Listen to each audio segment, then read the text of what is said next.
صاد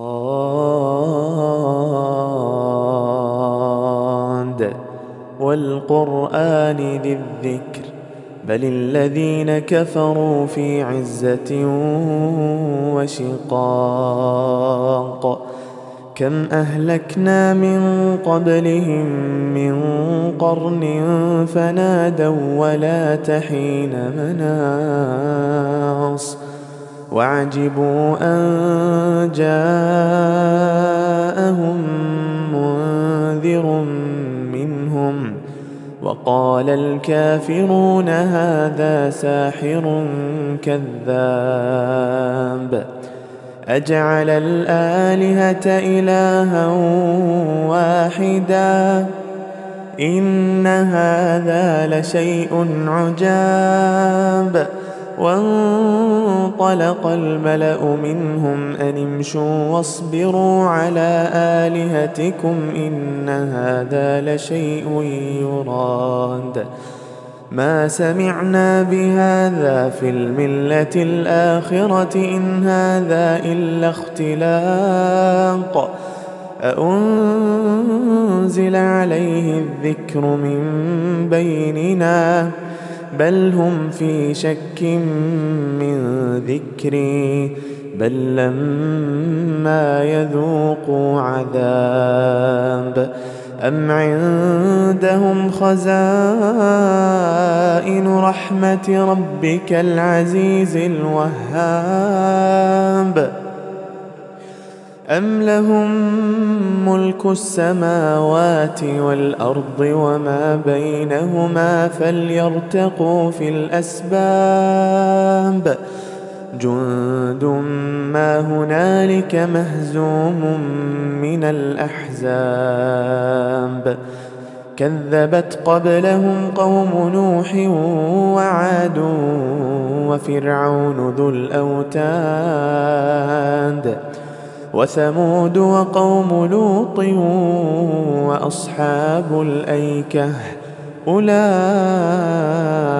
الأحزاب إن كل إلا كذب الرسل فحق عقاب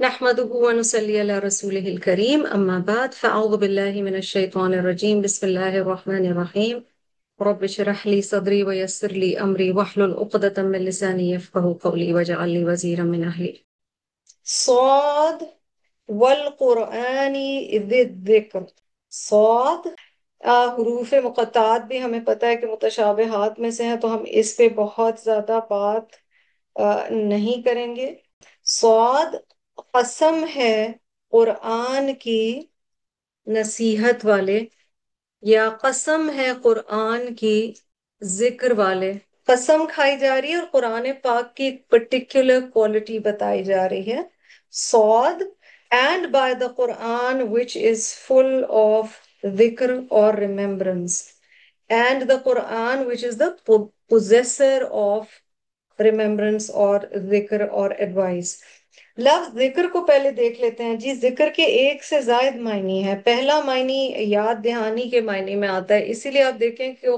قرآن میں کئی چیزیں اور تھیمز اور باتیں بار بار ریپیٹڈ ہوتی ہیں بیکاز ہیومنز forget تو اس لیے بار بار ہمیں یاد دہانی کروائی جاتی ہے ذکر کے ایک معنی بیان کے بھی ہیں ذکر کے ایک معنی نصیحت یا ایڈوائس کے بھی ہیں اگر آپ یاد دہانی کا معنی لیں تو انگریزی میں اسے ریممبرنس کہا جاتا ہے شہرت یا فیم کے معنی بھی ہیں یعنی جب کسی کا بڑا ذکر کیا جاتا ہے تو ظاہر ہے وہ ویل نون ہے But I think over here a very important meaning and a different meaning is عزت اور شرف honor ٹھیک ہے آنر کے معنی بھی ہیں اور اس کو ہم ابھی ذرا سا دیکھیں گے کہ یہ معنی کیوں بتایا جا رہا ہے کیونکہ اگلی آیت میں ہی عزت کا ذکر بھی آتا ہے اور یہاں پر بھی بتایا جا رہا ہے تو اللہ سبحانہ و تعالی یہاں پر کہہ رہے ہیں کہ قرآن میں ذکر ہے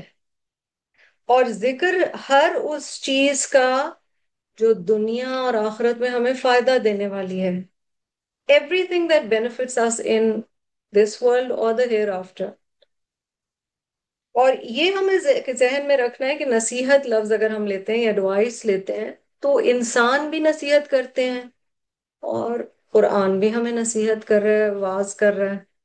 انسان کی اور قرآن کی جو اللہ تعالیٰ بھیج رہے ہیں قرآن کے ذریعے سے، نصیحت میں بہت زیادہ فرق ہے۔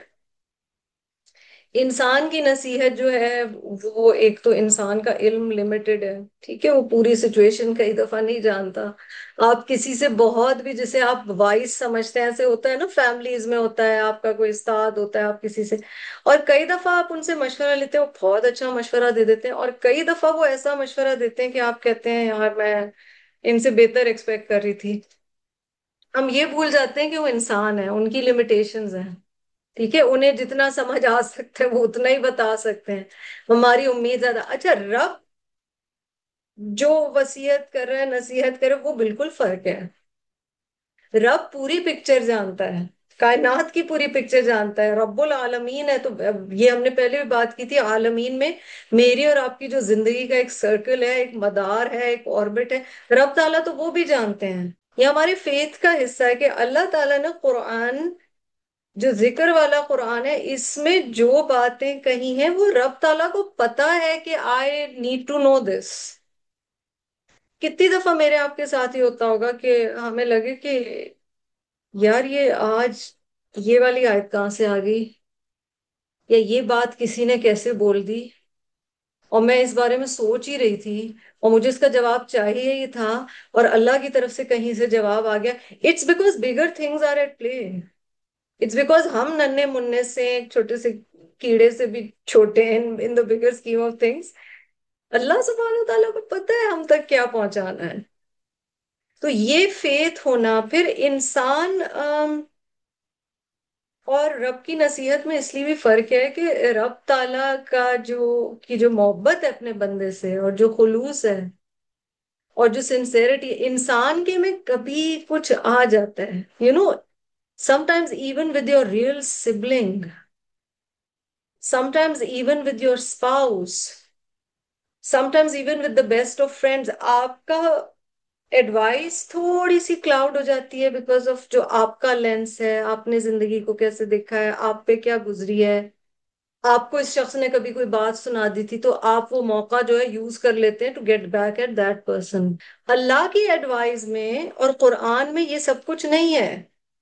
So imagine what we have in our hands, and we are blessed enough to have in our hands and study and try and understand. یہ ہمارے لیے کائنات میں سب سے سنسیئر ایڈوائس ہے۔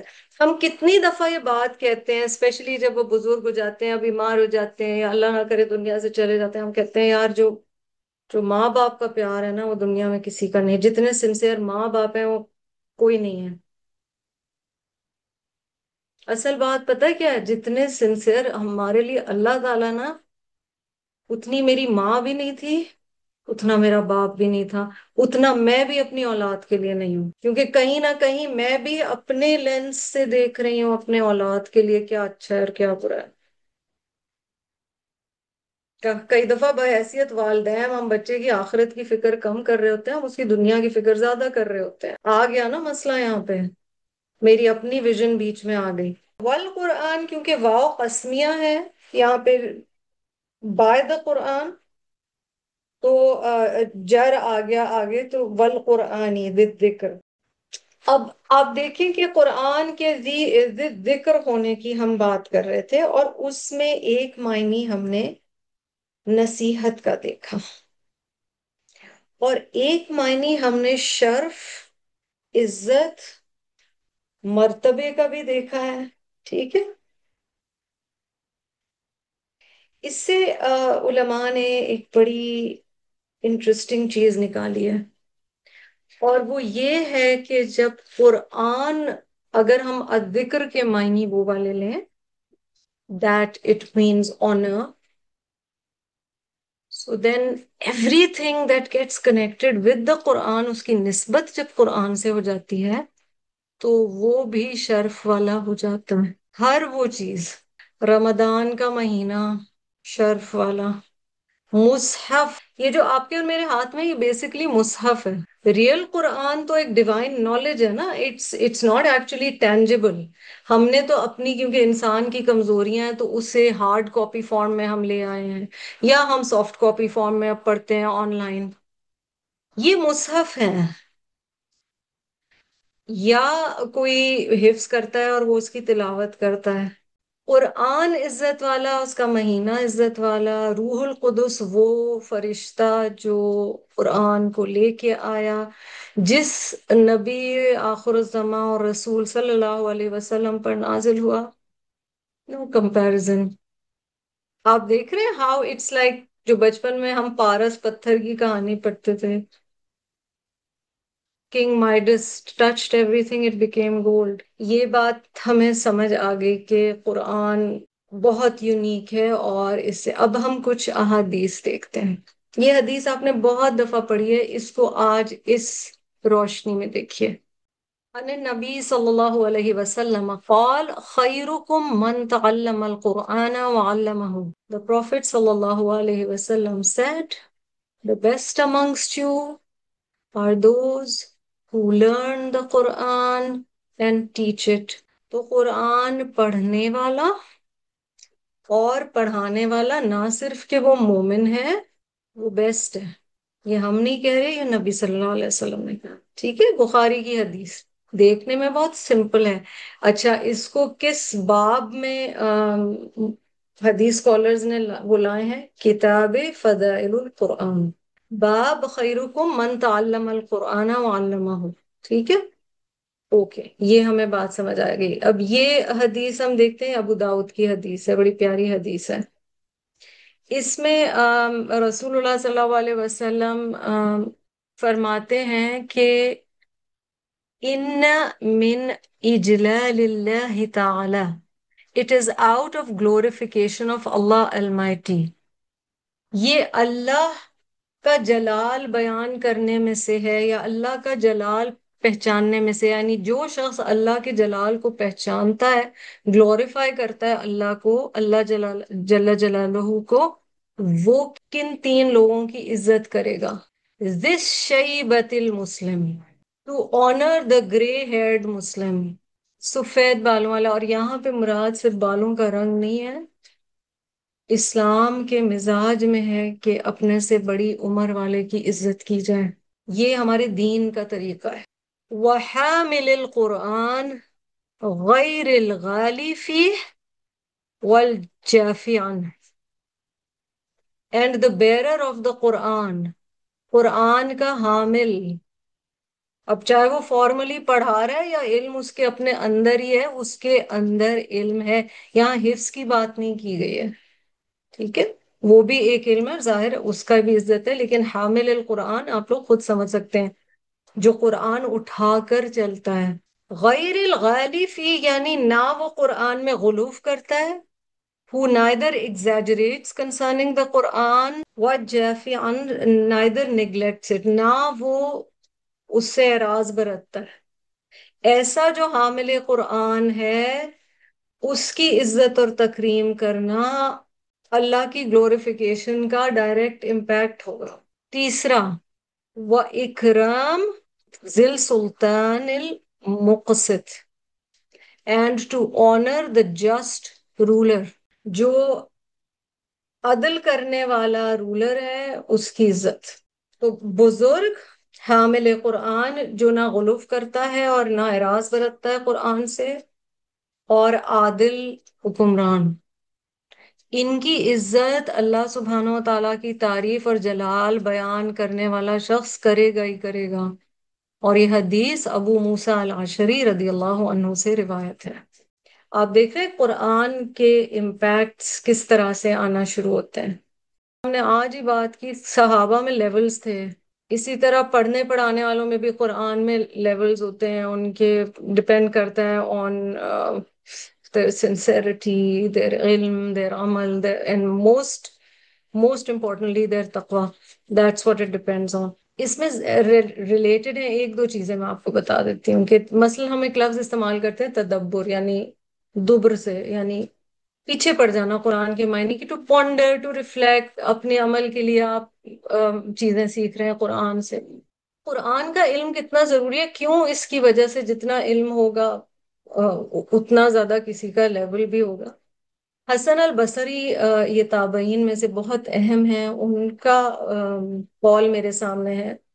Hassan al-Basri said, there was not revealed a single ayat from the Quran except that it has a zahir and a batin, meaning it has an apparent meaning and an inner meaning. And every letter has a value or measure, and for every value is an ending. وہ کہہ رہے ہیں قرآن کی کوئی ایک آیت بھی ایسی نہیں مگر یہ کہ اس آیت کا ظاہر بھی ہے اور باطن بھی ہے، اور ہر حرف کا قرآن کے اس کی ایک ویلیو ہے، اس کا ایک وزن ہے اور اس کا ایک اختتام ہے. پھر عبداللہ ابن مسعود قرآن کے بہت بڑے اسکالر رضی اللہ عنہ، یہ صحابہ میں سے ہیں. انہوں نے فرمایا when you intend to acquire knowledge deeply study the Quran for in it lies the principles of knowledge of the ancients and future generations.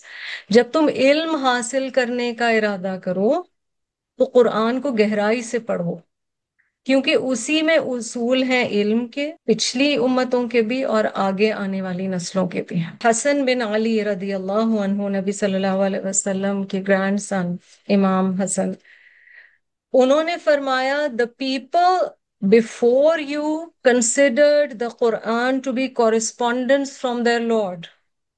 So they would ponder it by night and perform it by day. This is so beautiful. تم سے پہلے کے لوگ قرآن کو اللہ کی طرف سے پیغام سمجھتے تھے، اس لیے وہ رات کو اس پر غور و فکر کرتے تھے اور دن میں اس پر عمل کرتے تھے. اس کا سورس امام النووی سے ہے، اور میں اس کی وہ دیکھ رہی تھی، چیپٹرز کے ناموں سے بڑا آپ سیکھتے ہیں عربک میں. تبیان فی ادب حملۃ القرآن. عائشہ رضی اللہ عنہا بتاتی ہیں، ہماری ماں، ترمذی کی حدیث میں، کہ رسول اللہ صلی اللہ علیہ وسلم رات پوری نماز میں یعنی تہجد میں ایک آیت قرآن کی کے ساتھ گزار دیتے تھے.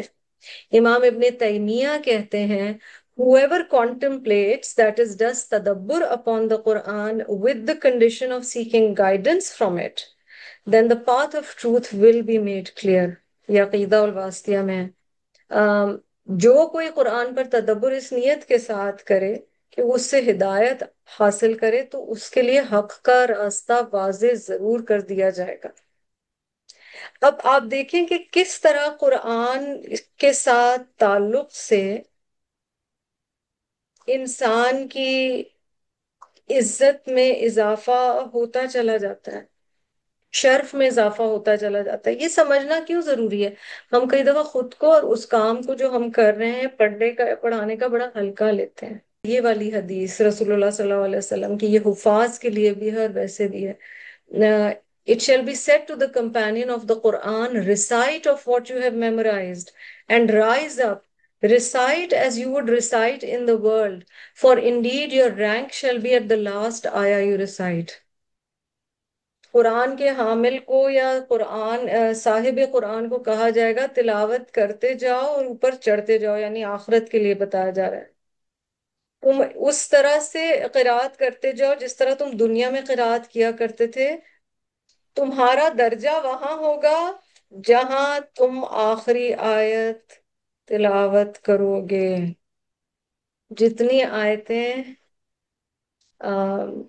اتنا زیادہ. مگر ساتھ یہ بھی بخاری کی، یہ ترمذی کی حدیث تھی نا، بخاری کی حدیث میں یہ بھی آیا ہے کہ قرآن سیکھنے والا جو ہے اس کی مثال ویسے جیسے اونٹ والے کی ہے. اگر وہ اس کو توجہ دے گا تو اونٹ اس کے پاس رہے گا، اگر وہ اسے چھوڑ دے گا تو وہ بھاگ جائے گا.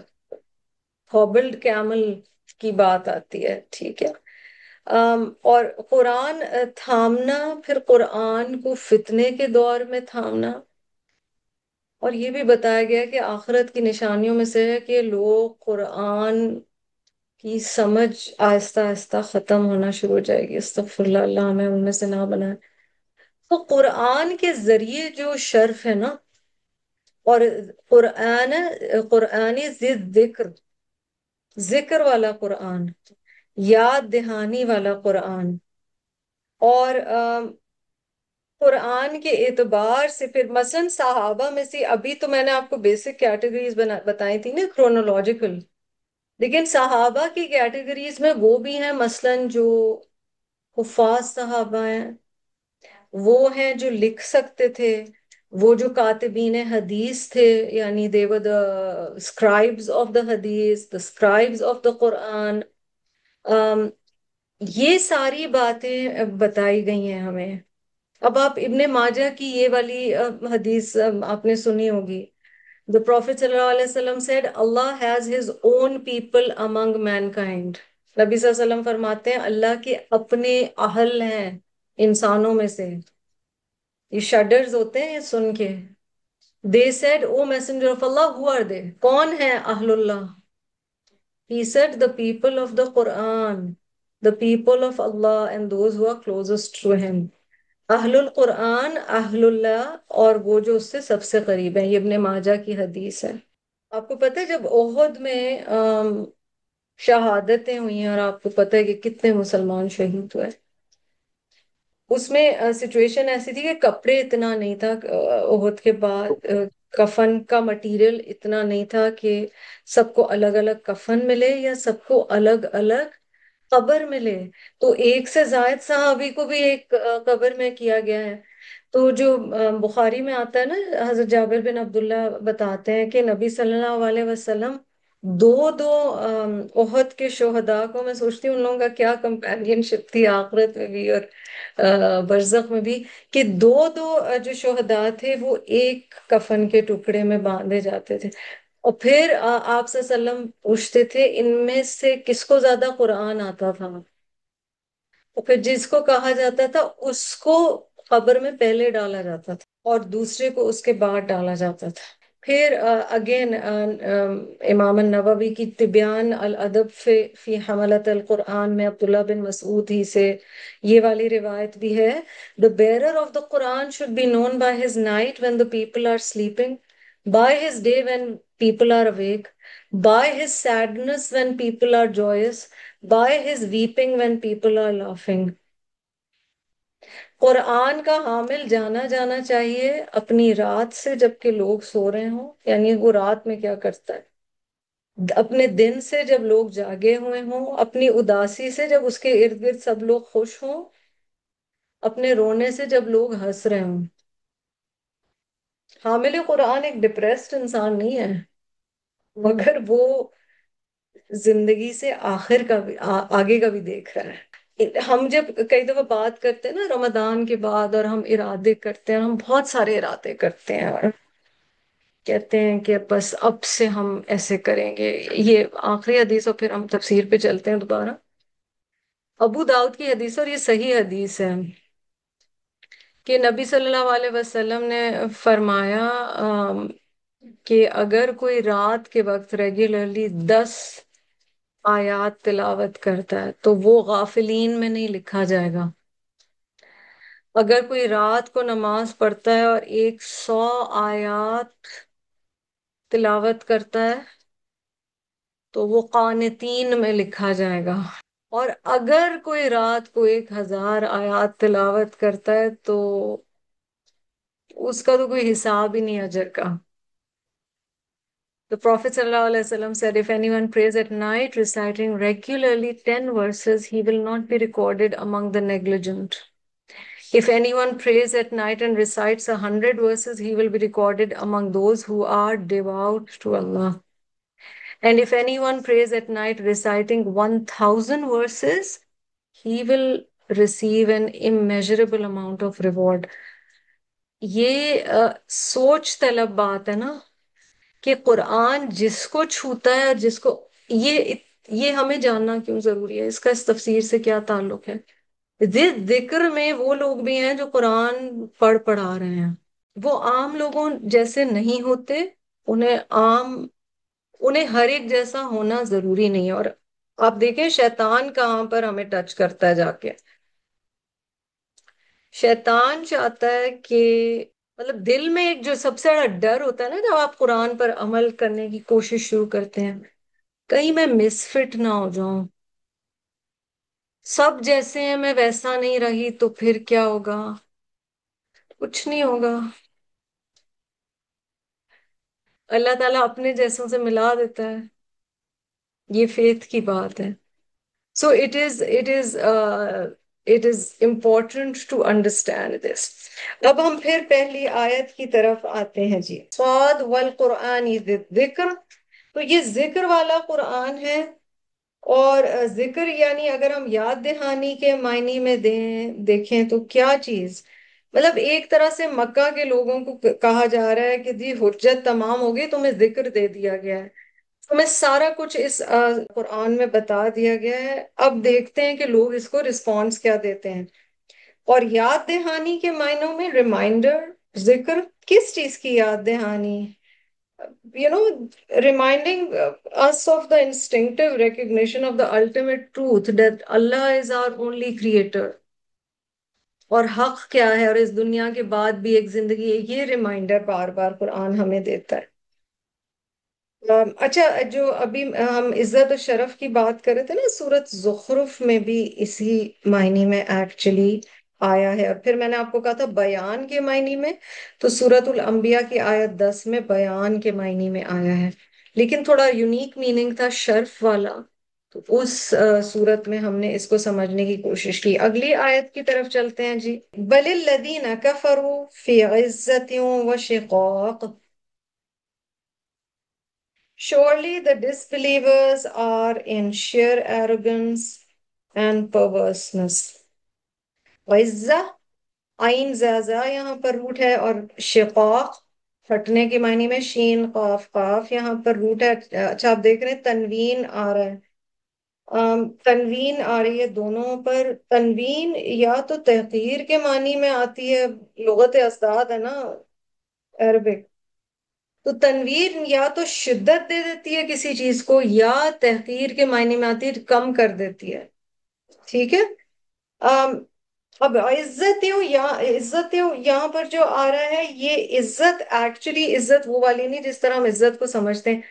ان کی خود ساختہ جو عزت تھی، جو نارسسسٹک پرسنالٹی ہوتی ہے اس کے دماغ میں اپنا آپ بہت بڑا ہوتا ہے.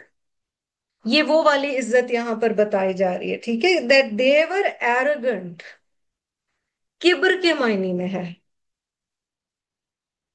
والشقاق اور مخالفت، یہاں پر سورۃ صاد کی دوسری آیت میں ہے بلکہ وہ لوگ جنہوں نے کفر کیا تکبر اور مخالفت میں پڑے ہوئے ہیں، یعنی گمراہی کے راستے پہ ہیں، غلط راستے پہ ہیں، یہاں پر یہ بتایا جا رہا ہے.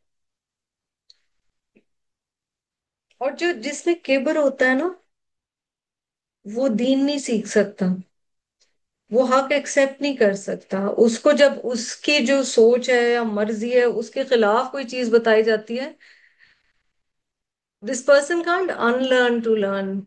وہ اپنی سلیٹ پہ جو پرانی چیز لکھی ہوئی مٹا نہیں سکتا. اگر آپ قریش مکہ کا دیکھتے ہیں، ان کو جو شروع سے بتایا گیا تھا، اور ہمیں اس سے بڑا محتاط رہنے کی ضرورت ہے اس رویے سے، کہ وہ کہتے تھے جو ہمارے بڑوں نے کیا، وہ کہتے تھے ہم اتنے عرصے سے کیا غلط کر رہے ہیں.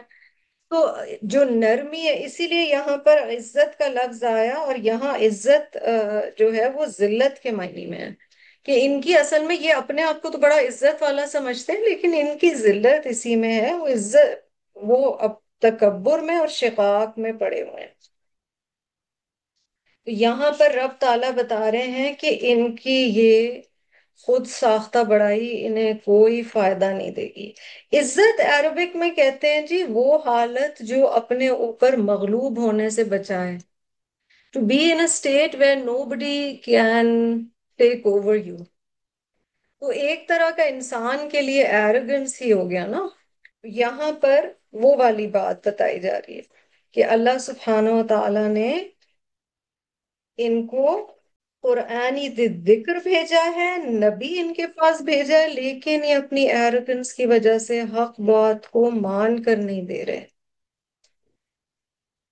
اگر آپ ایک تھیم دیکھ سکیں نا، مطلب ایک تھیم ہم دیکھ سکیں سورۃ صاد کی، تو that would be to bend down اور ٹو سبمٹ ٹو اللہ. اور یہاں عزت اور شقاق کی وجہ سے یہ لوگ اللہ سبحانہ و تعالیٰ کے آگے جھکنا نہیں چاہ رہے.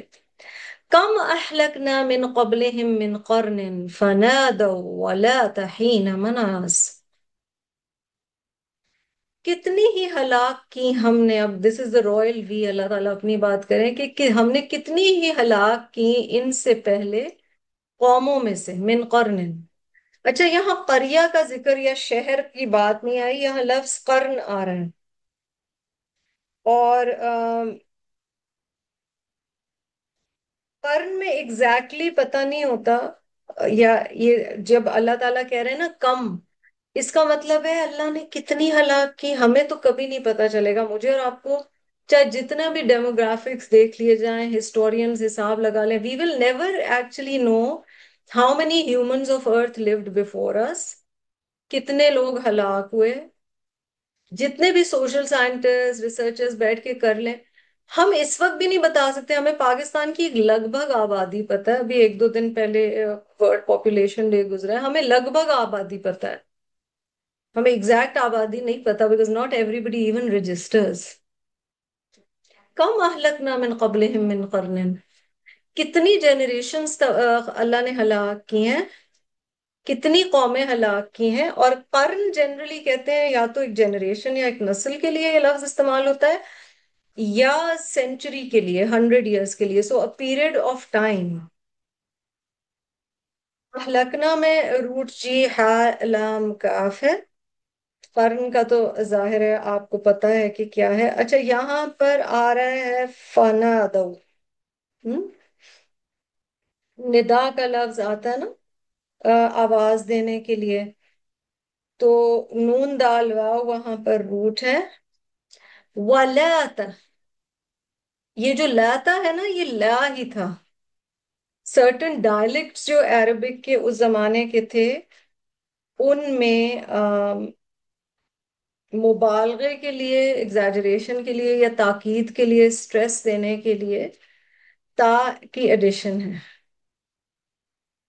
وَلَا ہینا مناس اگر ہو تو یہی بات بتائی جا رہی ہے کہ ان کے بھاگنے کا وقت نہیں تھا. ہین وقت کے لیے لفظ آ رہا ہے. مناس نون واو سواد سے they didn't have an opportunity or time to run away. وَلَا تَحِينَ مناس بیسکلی یہ ہے، حالانکہ بھاگنے کا وقت نہ تھا. وہ آوازیں دینے لگے. اب یہ کسے آوازیں دے رہے ہیں؟ ایک معنی یہ ہو سکتا ہے کہ وہ توبہ کرنا چاہ رہے تھے اس وقت جب انہیں نظر آیا کہ بس اب تو عذاب آ گیا. ایک معنی یہ ہو سکتا ہے کہ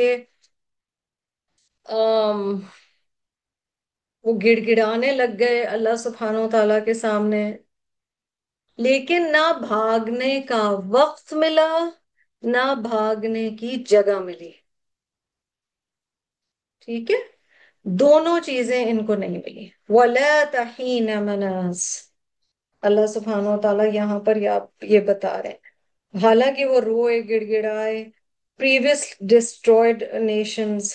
اور آپ دیکھیں کہ ہم اپنے دور میں بھی دیکھتے ہیں کتنے لوگ دنیا سے چلے جاتے ہیں.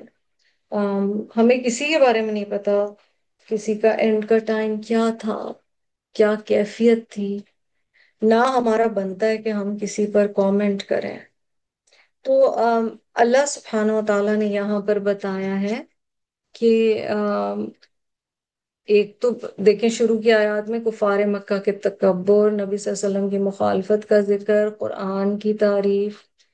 اور اب یہاں پر بتایا جا رہا ہے کہ ان کے یہی جو ہٹ دھرمی تھی، سٹبنس تھی، اس کی وجہ سے اللہ تعالیٰ بتا رہے ہیں کہ پچھلے انبیاء کی بھی اس قوم سے پہلے بھی کتنی امتیں ہلاک ہوئیں. جب عذاب آتا تھا تو they would cry out to Allah, they would realize this is serious، توبہ استغفار کرتے تھے، مگر it was too late, too little too less. عذاب سے نجات پانے کا وقت نہ تھا، فریاد بھی کوئی فائدہ نہیں تھا. اور کفار مکہ پھر بھی ان سب سے، ان کفار مکہ کو پتا تھا یہ سب کہ لوگ ایسے اور ایسی قومیں گزر چکی ہیں، مگر انہوں نے توبہ نہیں کی جس طرح سے انہیں توبہ کرنا چاہیے تھی. اچھا آپ کچھ روٹس دیکھیں گے یہاں پر اس رکو میں جنرلی کہ وہ ریپیٹ ہو رہے ہیں، مثلا ذکر کا دال کا فراق وہ بار بار آپ دیکھیں گے آئے گا. عجب عین جیم با، اسی سے لفظ تعجب آپ اردو میں استعمال کرتے ہیں، اسی سے لفظ عجیب. So something that surprises you. ٹھیک ہے. تعجب، حیرت، surprise, astonishment. It can be used both ways. Either at someone's excellence، کسی کے بہت اچھا ہونے پہ بھی تعجب ہو سکتا ہے. جیسے ہم انگلش میں اب ایز ایٹ تعریف کے طور پہ ہم لفظ استعمال کرتے ہیں امیزنگ. ٹھیک ہے. تو امیزمنٹ پازیٹیو بھی ہو سکتی ہے، اور شوق میں مطلب وہ والی بھی ہو سکتی ہے کہ کوئی چیز بہت عجیب لگ رہی ہے مجھے، تو یہ بہت ویئرڈ لگ رہی ہے، تو وہ نیگیٹو وے میں ہے. ٹھیک ہے. دونوں طرح سے یہ ورڈ استعمال ہوتا ہے، کسی کی بھلائی پر بھی یا کسی چیز کو ناپسند کرنے پر بھی. اب دیکھتے ہیں کہ اگلی آیت کیا کہہ رہی ہے. وَعَجِبُوا and they wondered أَنْ جَاءَهُمْ that came to them مُنذِرٌ a warner minhum from them. یہ لوگ کس بات پر حیران ہوئے اور انہیں اس بات پر تعجب ہوا کہ ان کے پاس انہی میں سے ایک ڈرانے والا آیا. منذر اوور ہیئر از رسول اللہ صلی اللہ علیہ وسلم. انذار یعنی جو ڈرانے والی خبر ہوتی ہے نا، وارننگ نیوز. ابھی گلوفس وغیرہ کا بہت ہو رہا ہے اپر نارتھ پاکستان میں، تو بات کیا کی جا رہی ہے that it is early warning systems کی بات کی جا رہی ہے کہ اگر ارلی وارننگ سسٹمز ہو تو لوگ وہاں سے ڈسلوکیٹ ایٹ لیسٹ کر لیے جائیں، تاکہ اگر برف کا تودہ آ رہا ہے یا کچھ آ رہا ہے تو وہ ان کی جان بچ سکے. That is also انذار. سو انذار ڈرانے والی خبر، کوشنری نیوز. ٹھیک ہے. وارننگ. تو یہ لوگ اس بات پر حیران ہوتے تھے کہ ہم ہی میں سے. ٹھیک ہے. اچھا اس کا کنیکشن پچھلی آیت کی عزت سے کیجئے. ان کے دماغ میں یہ تھا کہ ہم بہت بڑی چیز ہیں، ہم مکہ کے سردار ہیں، ہمارا ہی ہونا چاہیے سب کچھ. اور نبی صلی اللہ علیہ وسلم کے لیے بار بار قرآن میں آتا ہے that their issue was they were worried and they were surprised and they said how come this person who's not one of the top people in Makkah is a prophet of Allah. یہ کیسے یہاں پہنچ گیا؟ ضرور اللہ سبحانہ وتعالیٰ ہمیں اس سے محفوظ رکھے. ان آیات سے خود پہ بھی ہمیں غور کرنے کی ضرورت ہے. تو آپ مجھے بتائیں، آپ نے کبھی ایسے سنا ہو؟ ہمیں لگتا ہے کہ یہ شخص تو یعنی maybe they were not affluent، یعنی امیر نہیں تھے، یا پھر پڑھی لکھی فیملی نہیں تھی، ان کا ایک بچہ بہت پڑھا لکھا نکل آتا ہے، کوئی ایسی چیز. ہم ایک لفظ کا اس دفعہ استعمال کرتے ہیں ایمبیشس، اور وہ ہم کمپلیمنٹ نہیں دے رہے ہوتے ہمیشہ. بڑے ایمبیشس لوگ ہیں. مکہ کے سرداروں کا یہ تھا that this is somebody who didn't have a lot of money. His parents died way soon. Yes, he is from a good family. He's a nice guy. He's Sadiq. He's امین. یہ بڑی احتیاط طلب اور غور طلب بات ہے. کئی دفعہ ایسے ہوتا ہے کہ فیملیز میں، سوشل سرکلز میں ایسے کوئی لوگ ہیں جو واقعی اتنے تعلیم یافتہ نہیں تھے. ٹھیک ہے. تب اینڈ پھر ان کا کوئی بچہ بہت آگے نکل گیا، اور جن کے ماں باپ بہت پڑھے لکھے تھے ان کا بچہ کچھ خاص کر نہیں پایا. اور وہاں پہ کیا چیز سامنے آنا شروع ہو جاتی ہے؟ استغفر اللہ. پتہ ہے؟ ہاں انا اس سے ریلیٹڈ ہے. جیلسی، حسد. بالکل. غصہ نہیں آتا، حسد ہوتی ہے. اس کا بچہ کیسے وہاں پہنچ گیا؟ میرا بچہ اتنے اچھے اسکول میں گیا تھا، میں نے اتنی اچھی محنت کی تھی. ریزنٹمنٹ. بالکل. سو وی ہیو ٹو انڈرسٹینڈ کہ اہل مکہ کی سچویشن میں جا کے سوچے قرآن جو ان کی ایک ایک چیز ڈسکرائب کر رہا ہے ایکچولی ہو کیا رہا تھا، کہانی کیا چل رہی تھی. وہ وہ تعجب میں پڑ گئے. ان جاءہم منذر منہم. چلیں جی، اب آگے کفار نے صرف یہ نہیں کیا کہ وہ حیران ہوئے. وقال الکافرون ھذا ساحر کذاب. اور کفار کہنے لگے یہ تو نعوذ باللہ ساحر ہے، جادوگر ہے. کیوں؟ بیکاز قرآن's words had such an impact. انہیں لگا یہ تو کوئی ہپنوسس ہو رہا ہے، یہ مطلب کیا ہو رہا ہے، لوگ ایسے بدلتے کیوں جا رہے ہیں، اتنے اثرات کیوں ہیں. اور کذاب شد آ گئی، دیٹ مینس سپرلیٹو ڈگری. نعوذ باللہ، کہاں صادق اور امین کہتے تھے اور کہاں مرضی کے خلاف بات آئی تو سپرلیٹو ڈگری پہ کذاب کہنا شروع کر دیا. جو ایک حدیث میں ہے نا، اس کا مفہوم ہے کہ ہر صاحب نعمت سے حسد کیا جائے گا. یہ میں نہیں کہہ رہی ہے، حدیث میں اینی بڈی ہو اللہ has gifted something there will be jealousy that will follow it. ٹھیک ہے، اب یہ میرا اور آپ کا کام نہیں ہے کہ ہم وہ بائنوکولرز لگا کے ہر ایک کو دیکھیں اور کہیں ہاں مجھے سمجھ آ گئی یہ میرے سے حسد کرتا ہے. یہ غیب ہے، یہ میں اور آپ نہیں کہہ سکتے ہیں. ٹھیک ہے، وہ فیلنگ بھی ہو جاتی ہے کبھی کسی سے، but you let it go. We've not been told to reveal it or talk about it or say things. You just do du'as for your protection and don't announce things. اسی لیے بتایا گیا ہے پہلے سے ارادوں کا اظہار نہیں کرو. اب نبی صلی اللہ علیہ وسلم کو بتانا تھا، اور جب انہوں نے بتایا تو جیلسی سٹارٹ ہوئی کہ ان کے پیچھے اتنے لوگ آ رہے ہیں. یہ پتہ ہے آج کے دور میں آپ کیسے سمجھ سکتے ہیں؟ Imagine like a war of two social media influencers. And one has no substance, but previously had like 1 million followers. And then somebody else comes and says the truth, and people start flocking over there. اور یہ کہہ رہے ہیں اب میں تو اتنے images بھی بنا رہا ہوں، میں یہ بھی کر رہا ہوں، میں وہ بھی، میں اسپانسر بھی کروں، میرے کو فالوورز ہی نہیں آ رہے. جل رہے تھے وہ. وقال الکافرون ھذا ساحر کذاب. کذاب کیوں کہا؟ جھوٹ کیوں؟ نبی صلی اللہ علیہ وسلم کی کوئی بات جھوٹ نہیں تھی، اور اس سے پہلے وہ صادق تھے. یہ لوگ خود کہتے تھے. اس لیے کہ جب میری مرضی کی بات سے اگینسٹ کوئی بولنا شروع ہو گیا تو وہ جھوٹا ہے. وی ہیٹ دا اپوزرز آف رسول اللہ صلی اللہ علیہ وسلم. وی ڈیٹیسٹ دا ایٹیٹیوڈ آف دا کفار. Why is the Quran telling me all of this? تدبر کیا ہوگا؟ میں خود کو چیک کروں. ایسا تو نہیں میری مرضی کے خلاف بات ہوتی ہے تو مجھے لگتا ہے یہ جھوٹا ہے، دوسرا یہ جیلس ہے، یہ بس ایویں ہی باتیں کر رہا ہے. یہ سارا ہم کو دیکھنا پڑے گا. اب ہوا یہ تھا، اور یہ آپ ضرور سوچئے گا، یہ میرے اور آپ کے لیے بھی ہے یہاں پہ. ٹھیک ہے،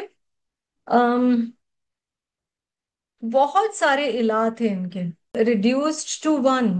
Why am I telling you this? How does it matter to us when we start learning deen? So I'm telling you with immense honesty. Actually, Islam is so matter of fact that it doesn't have a lot of glam. اب جو traditional اسلام چل رہا ہوتا ہے نا، یا بہت ساری چیزوں میں، یا نعوذ باللہ، استغفر اللہ استغفر اللہ، جو شرک میں مثلاً آپ دیکھیں there's a lot of color. ابھی یہ مناؤ، ابھی یہ تاریخ مناؤ، ابھی یہ اس ٹائم پہ یہ کھانا کھاؤ، ابھی یہ، سمجھ رہے ہیں؟ کچھ کچھ کرنے کو ہے. اچھا، ریئل جو اسلام ہے وہ کیا ہے؟ Straight forward. یہ کرنا ہے، یہ نہیں کرنا ہے، یہاں تھوڑی تھوڑی گنجائش ہے، اوکے تمہیں ریگولر. ابھی یہ نہیں ہے کہ تمہارا کوئی اسپیشل نائٹس ہیں عبادت کی، بٹ تمہیں تو روز ہی 5 وقت کر، ریگولر کنسسٹنٹ. باتیں بھی زیادہ نہیں کرنی، گوسپ بھی زیادہ نہیں کرنی، لوگوں کی برائیاں بھی زیادہ نہیں کرنی. سبسٹنس پہ بیسڈ ہے. اصل چیز کی طرف جاؤ، سورس کی طرف جاؤ، فنڈامنٹلس کو سمجھنے کی کوشش کرو. Actually it's not very colourful.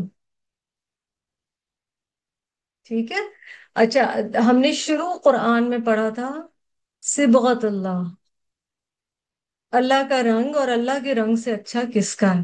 And that was a sign telling them that they had so many colors. اور رب کا رنگ ایک ہی رنگ ہے، آپ نے اس میں رنگ جانا ہے. اب یہاں ان کا آپ دیکھیں اگلی آیت کیا ہے، اجعل آلہۃ الہ واحدہ. Does he claim that there's only one God in place of all other gods? مطلب یہ کیا بات ہوئی کہ میں اب I don't want to be disrespectful for any other faiths believers. But it is true, one goddess's day is being celebrated, and another's day is being celebrated, and another's day is being celebrated. And in Islam, basically, nothing is celebrated except the two Eids. ہم اتنے عادی ہو چکے ہیں، ہم مطلب اگر ایسے لگتا ہے کوئی کہہ دے اگر کہ برتھ ڈیز نہ کرو تو سانس رکنے لگتی ہے. پھر ہم کریں گے کیا زندگی میں؟ نہ اینیورسری، نہ برتھ ڈے، نہ مطلب اچھا تو پھر میں اپنی لائف کے ساتھ کیا کروں؟ آپ کو یاد ہے اس دن آپ نے یہ کہا تھا، آپ کو یاد ہے اس دن ہم ملے تھے. اسلام میں کچھ ہے ہی نہیں، روز سیم چیز ہے، کنسسٹنٹ ہے. That's how it is. تحفہ مل گیا مل گیا، نہیں مل گیا اللہ تیرا شکر، بس ٹھیک ہے جو ہے وہ ہے. نہیں تو پھر میں کی کراں؟ اب میں کروں کیا زندگی کے ساتھ اپنی؟ It's funny, but it's really ironic. Look at what they are saying. So many gods replaced by one. How are we going to do this? It's so much fun. We were celebrating one god one day, another god another day. Now there's just one god. اچھا تو مجھے تو وسیلہ والا سین بھی ختم کر دیا. اسٹریٹ اللہ سے باتیں کرنی ہے، نہ کوئی نظر، نہ نیاز، نہ چادر. ختم کہانی. That's how straight it is actually. That allows you time to do the real things.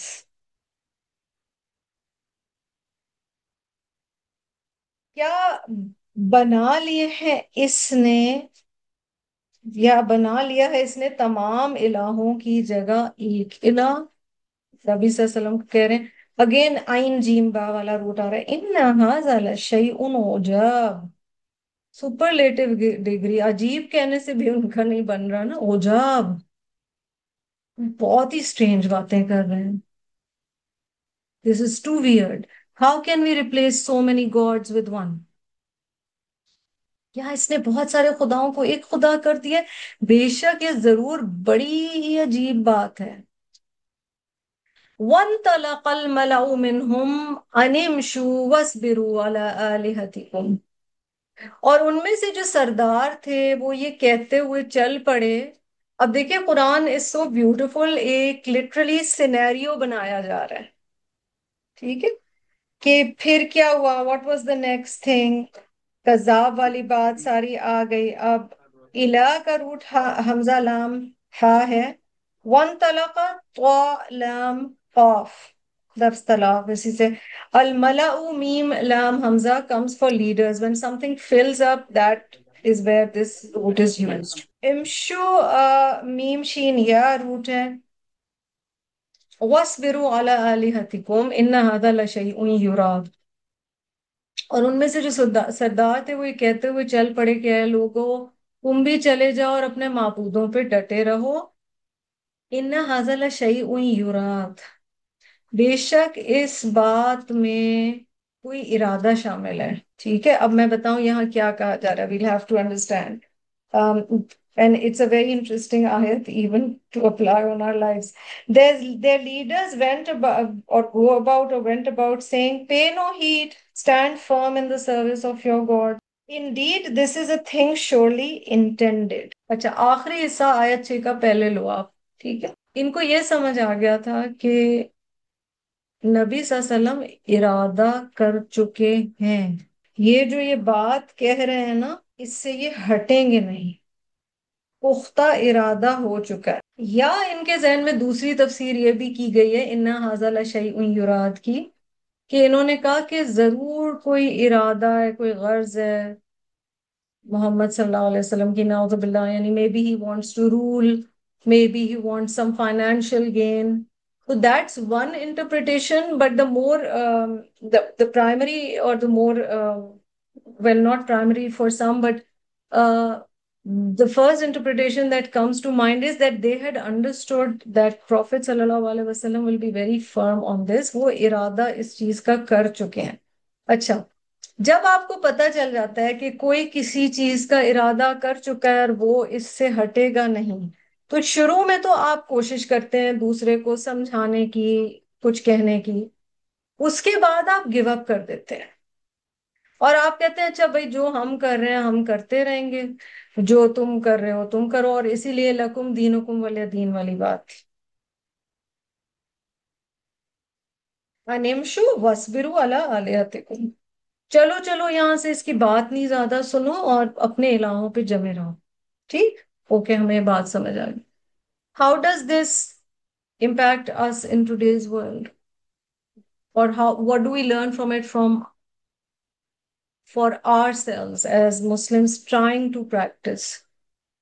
جب آپ شروع میں کچھ دین پہ عمل کے لیے کوئی سٹیپ اٹھاتے ہیں یا آپ کچھ کرتے ہیں، تو شروع میں ایک ری ایکشن کی ویو آتی ہے from within family friends whatever ایور، ٹھیک ہے؟ Bigger level, smaller level, individual level ہو، کنٹری کے لیول پہ ہو، کچھ بھی ہو، وہ ایک ویو آئے گی۔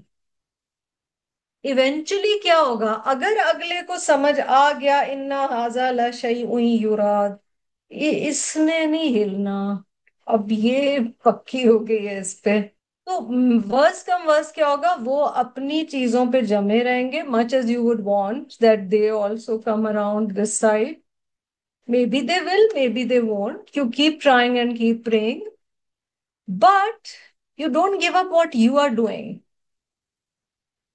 ہمارے ساتھ مسئلہ کیا ہوتا ہے؟ ہم جو کر رہے ہوتے ہیں ہمارا اپنا ارادہ اتنا پختہ نہیں ہوتا، تو اگلا سمجھ جاتا ہے کہ یہ تو خود ابھی کچی ہے، تو اس کو تو ہم باتوں کے ذریعے نا ادھر کریں۔ اینڈ یہ ایک جو وار ہے اسلام اینڈ اینٹی اسلام، یہ سوشلی، کلچرلی، فیملیلی، اسپرچولی یہ چل رہی ہوتی ہے، کنٹریز میں چل رہی ہوتی ہے، بگر ریجنز کے حساب سے چل رہی ہوتی ہے کہ کس ملک میں کون سا قانون نافذ ہوگا اور کون سا نہیں ہوگا، اسلامک لا ہوگا یا نہیں ہوگا۔ کچھ کنٹریز اعلان کر دیتی ہیں، ان کا سمجھ آ جاتا ہے یہ نہیں ہل رہے، باقیوں کو وہ کسی نہ کسی طرح بھیجتے رہتے ہیں۔ ابھی ریسنٹلی میں پڑھی تھی ایک اکانومسٹ نے پاکستان کے تمام اکنامیکل فائنینشیل مسائل، معاشی مسائل کا ایک حل بتایا۔ انہوں نے کہا ہے الکوہول کھلی کر دیں، میں گارنٹی کرتا ہوں، انہوں نے پوری کیلکولیشنز بتا، میں گارنٹی کرتا ہوں پاکستان ول بی فائن۔ دنیاوی لحاظ سے اٹس پاسبل کہ فائنینشلی ٹھیک ہو جائے، فائنینشلی ہو سکتا ہے کوئی فائدہ ہو جائے، لیکن اگر پتا ہو کہ یہ ملک نہیں ہلے گا اس سے، اوکے، یہ اپنے لیے بھی سمجھیں جیسے قرآن کے ساتھ چل رہے ہیں۔ A stage comes when they give up. And I'm not saying they are all evil, they are all bad. They may be taking time to accept it. The first person I'm answerable for is me. I'm not answerable for you. You're not answerable for me. First person we are answerable for is myself. اگر کوئی کمی ہے تو وہ ہمارے اندر ہے اور ہمیں ایکسپٹ کرنا چاہیے۔ حجاب چھوڑ دو، اچھا رشتہ مل جائے گا، سود کی کمائی کھا لو، امیر ہو جاؤ گے، جو ہونا ہے نا، جو رزق ملنا ہے وہ ملنا ہے، جو نہیں ملنا وہ نہیں ملنا۔ پھر یہ بات فیتھ پہ آ جاتی۔ ان لوگوں کا یہی تھا کہ وہ کہتے تھے کہ ایک الہ پہ ہم کیسے آ جائیں، اور پھر انہوں نے کہا یہ تو ارادہ کر چکا ہے، یا یہ کہ اس کے کچھ اور ارادے، ہم اپنے الہوں پر جمے رہیں گے۔ جہاں ہم بات کرتے ہیں الہ واحدہ اور کلمہ، ایک سوال آیت 5 کی روشنی میں یہ ضرور نکلتا ہے کہ کیا صرف کلمہ پڑھ لینا کافی ہے؟ اس پہ ہمیں سورت ابراہیم کی آیت نمبر 24 کو دیکھنا پڑے گا نا، کہ الم تر کیف ضرب اللہ مثلا کلمۃ طیبۃ کشجرۃ طیبہ اصلها ثابت وفرعها فی السماء، ٹھیک ہے؟ کلمہ طیبہ کی مثال پاک درخت جیسی ہے، اس کی جڑ بھی مضبوط ہے، اور اس کی شاخیں آسمان تک جا رہی ہیں۔ کلمہ طیبہ صرف زبانی نہیں ہے، دل میں ایمان کی جڑ مضبوط ہونی چاہیے، اور شاخیں یعنی اعمال بھی پھر خوبصورت نکلیں گے۔ یہ سوچ طلب ضرور ہے کہ صرف کلمہ کافی نہیں ہے۔ آیت نمبر 7، ما سمعنا بهذا فی الملۃ الآخرہ ان هذا الا اختلاق۔ ما سمعنا بهذا، ہم نے ایسی کوئی بات نہیں سنی، فی الملۃ الآخرہ، پچھلی کسی امت میں یا لوگوں میں یا ملت میں، یعنی یہ کہہ رہے تھے that we've not heard such a thing from any one of the people of latter days, meaning Jews or Christians. ملت الآخرہ یا سے ان کی مراد اب دو تفاسیر کی گئی ہیں. ایک یہ ہو سکتا ہے کہ یہ مشرکین مکہ کہہ رہے تھے کہ ہمارے بڑوں میں ہم نے کبھی یہ نہیں سنا، ٹھیک ہے، اینسیسٹرز میں. اور دوسرا یہ یعنی کہ ایک ہی الہ ہے. اور دوسرا یہ کہ عیسیٰ علیہ السلام اسپیشلی کرسچینٹی ایک الہ ہے، کیونکہ Trinity had changed the face of Islam of that time. At Isa alayhi salam's time, Islam was what Isa alayhi salam brought, and he came to improve the state of things. But it ended up being Trinity, which was a bigger form of shirk. تو انہوں نے کہا کہ ہم نے تو یہ ان سے بھی نہیں سنا کہ ایک الہ ہے. ان هذا الا اختلاق، باب افتعال سے خا لام قاف، تخلیق کا لفظ اسی سے ہے خلق. So this is nothing but a creation. This whole idea that there's only one God is just a creation. یعنی نبی صلی اللہ علیہ وسلم پر الزام لگا رہے ہیں. انزل علیہ الذکر، وہ آپ کو کہا تھا ذال کا فرا بار بار آئے گا. انزل علیہ الذکر من بیننا، is he the only fit person amongst us whom the admonition is revealed. یعنی کیا نازل ہوئی ہے اس پر، یہ نازل ہوا ہے اس پر یہ ذکر، یہ یاد دہانی، یہ نصیحت ہمارے میں سے. نبی صلی اللہ علیہ وسلم کے لیے کہا جا رہا ہے کہ کیا مطلب ہم میں سے یہ ایک یہی بچے ہیں؟ استغفر اللہ. Is he the only one deserving of being a prophet? کیا ہمارے درمیان انہی پر قرآن اتارا گیا ہے؟ بل ہم فی شک من ذکری، اللہ تعالیٰ یہاں پر فرما رہے ہیں بلکہ وہ میری کتاب کے بارے میں شک میں ہیں. But in fact they doubt my admonition. اب یہاں ذکر جو ہے وہ وارننگ کے معنی میں بھی ہے. ان کو شک ہو گیا، شین کاف کاف روٹ ہے یہاں پہ، یہ شک میں مبتلا ہو گئے. بل لما یذوقوا عذاب، اور they have not yet tasted my punishment. ابھی انہیں پتہ نہیں ہے کہ ان پر کیا عذاب آنے والا ہے. اچھا، لم اور ماں کو کمبائن یہاں پہ کیا ہوا ہے. بل لما یذوقوا عذاب، بلکہ ابھی انہوں نے نہیں چکھا ہے میرے عذاب کو. عذابی ہے نا، نہیں چکھا ہے. اللہ تعالیٰ کہہ رہے ہیں ابھی میرا عذاب انہوں نے چکھا نہیں ہے. انہیں پتہ نہیں ہے what they are up against، کس چیز کا مقابلہ یہ کر رہے ہیں. اچھا، یہ جو پیچھے کلمہ والی آیت گزری ہے نا، اس کی تفسیر میں یہ بھی آتا ہے کہ نبی اکرم صلی اللہ علیہ وسلم کے چچا ابو طالب کے سامنے نبی صلی اللہ علیہ وسلم نے کفار مکہ سے کہا تھا کہ تم ایک کلمہ قبول کر سکتے ہو جس سے تم عرب اور عجم کے مالک بن جاؤ گے. Just one word, one phrase. اور ابو جہل نے کہا کہ we'll accept 10 phrases if that will make us the rulers. نبی صلی اللہ علیہ وسلم نے کہا جسٹ سے لا الہ الا اللہ. اس پہ وہ لوگ سارے اٹھ گئے اور کہنے لگے کہ بہت سارے خداؤں کا ایک خدا کر دیا ہے. اتنی بہت سی مخلوق کے لیے نعوذ باللہ کہ ایک خدا کیسے کافی ہو سکتا ہے. اور یہ بڑی عجیب بات ہے because our elders didn't do it and we haven't heard the Christians or other nations say it. اور اگین جو شروع میں ہم بات کر رہے تھے نا کہ انسان کے اندر کئی دفعہ یہ ہوتا ہے کہ یہ والی چیز اس شخص کے پاس کیسے چلی گئی. تو یہاں پر ان لوگوں کو یہ تھا کہ نبی اکرم صلی اللہ علیہ وسلم کے پاس نبوت کیسے آ گئی. یہ شروع میں بھی بات آئی تھی. پھر اللہ سبحانہ و تعالیٰ کہہ رہے ہیں کہ یہ کس بیسس پر یہ بات کر رہے ہیں. ام عندهم خزائن رحمت ربک العزیز الوہاب، Do they have the treasures of mercy of your Rabb, the Almighty, the Munificent One, or the Great Bestower? کیا ان کے پاس تمہارے یعنی تمہارے عزت والے اور بہت عطا فرمانے والے رب کی رحمت کے خزانے؟ یعنی کیوں یہ کہہ رہے ہیں کہ پروفٹ صلی اللہ علیہ وسلم کو یہ نعمت نہیں مل سکتی نبوت کی؟ ان کا اس پہ شک کیوں ہے؟ ان کو اللہ کی طرف سے کوئی ٹریجرز مل گئے رحمت کے؟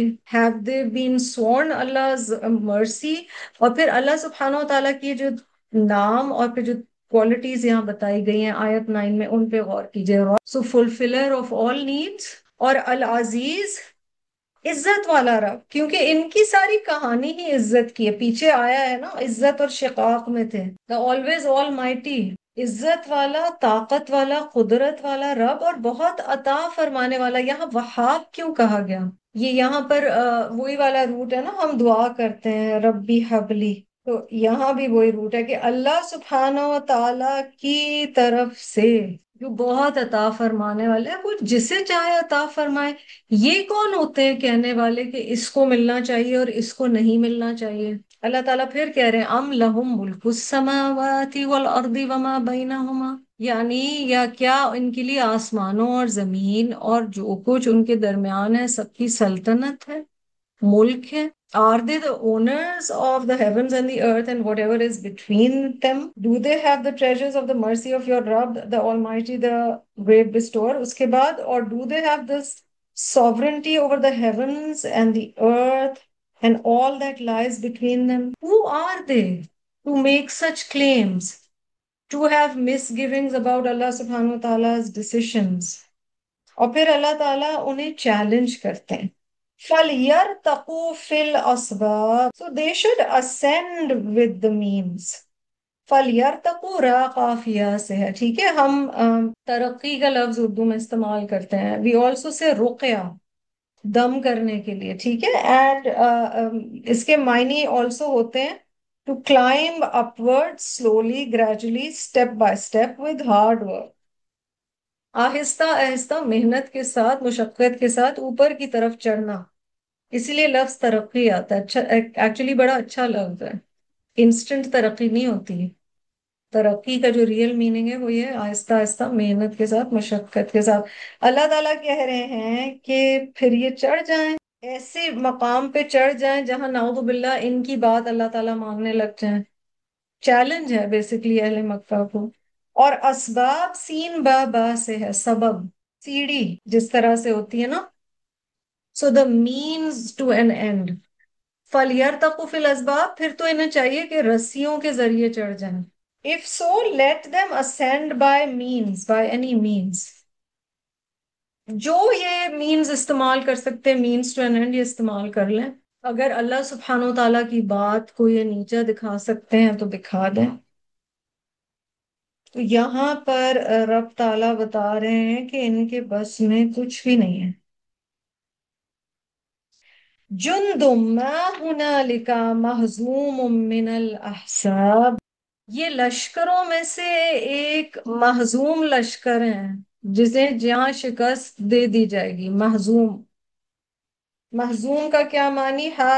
میم سے one that is defeated، اور من الاحزاب from the groups clans from the coalition forces، یعنی یہ کچھ نہیں ہے. this is ان میں سے ایک چھوٹا سا لشکر ہے جو بہت سارے احزاب ہیں جو اللہ سبحانہ و تعالیٰ کے دین کے اگینسٹ بول رہے ہیں.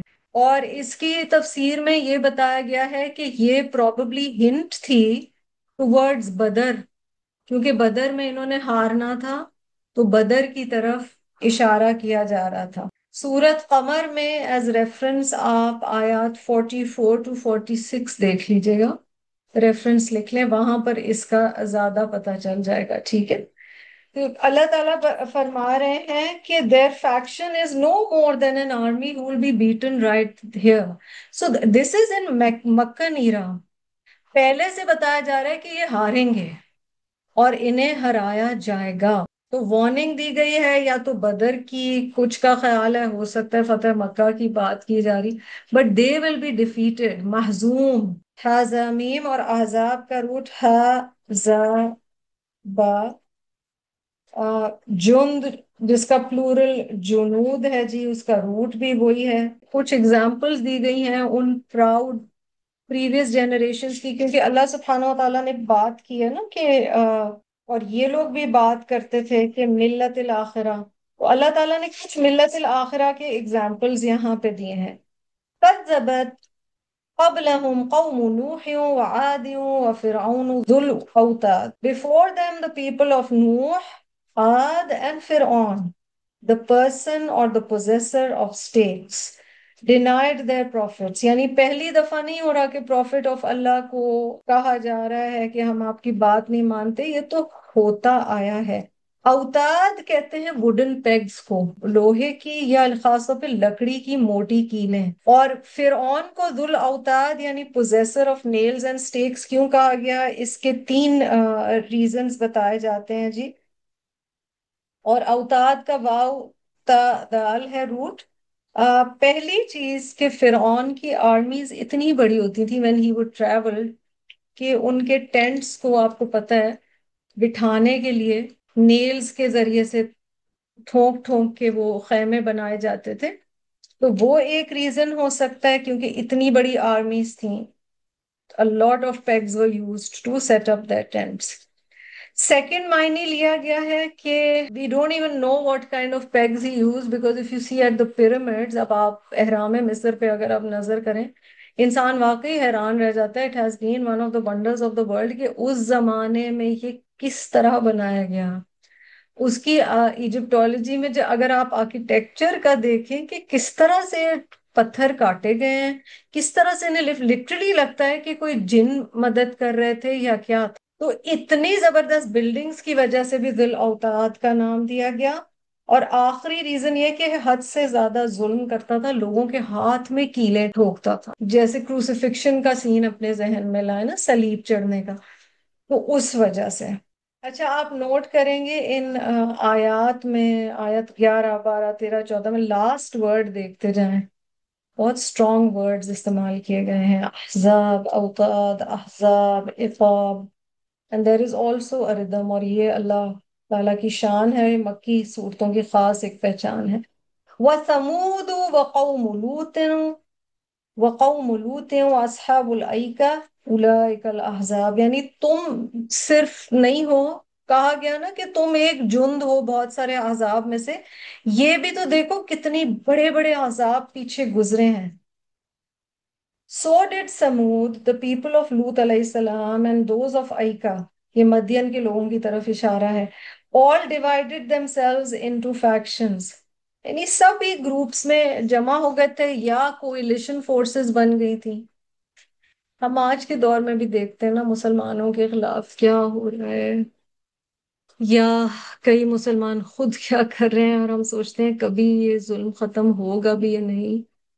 تو ضرور امید رکھنی چاہیے، کیونکہ دیکھیں کتنی بڑی بڑی قوموں کو اللہ تعالیٰ نے ایونچولی سزا دی ان کے ظلم کی وجہ سے۔ اور سمود اور لوط کی قوم اور ایکا والے یہی گروہ ہیں نا، یعنی یہ بھی تو گروہ ہیں۔ ان کل الا کذب الرسل فحق عقاب، ان میں سے کوئی ایک بھی ایسا نہیں ہے جس نے رسولوں کو نہ جھٹلایا ہو تو میرا عذاب لازم ہو گیا ہو۔ یعنی یہ جو پچھلی ساری امتیں گزری ہیں، یا جتنے قرن گزرے ہیں، جتنے قریہ گزرے ہیں، جتنے ملتیں گزری ہیں، اگر انہوں نے رسولوں کو جھٹلایا ہے تو ان پر اللہ کا عذاب حق ہو کر رہا ہے۔ All charged their rasuls as liars, so just was my torment.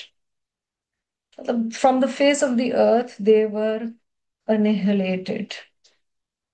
So today this is the beginning and the theme and the feel of Surah Saad. Inshallah we'll continue next week with this. جزاكم الله خيرا كثيرا وآخر دعوانا أن الحمد لله رب العالمين. سبحانك اللهم وبحمدك نشهد أن لا إله إلا أنت نستغفرك ونتوب إليك.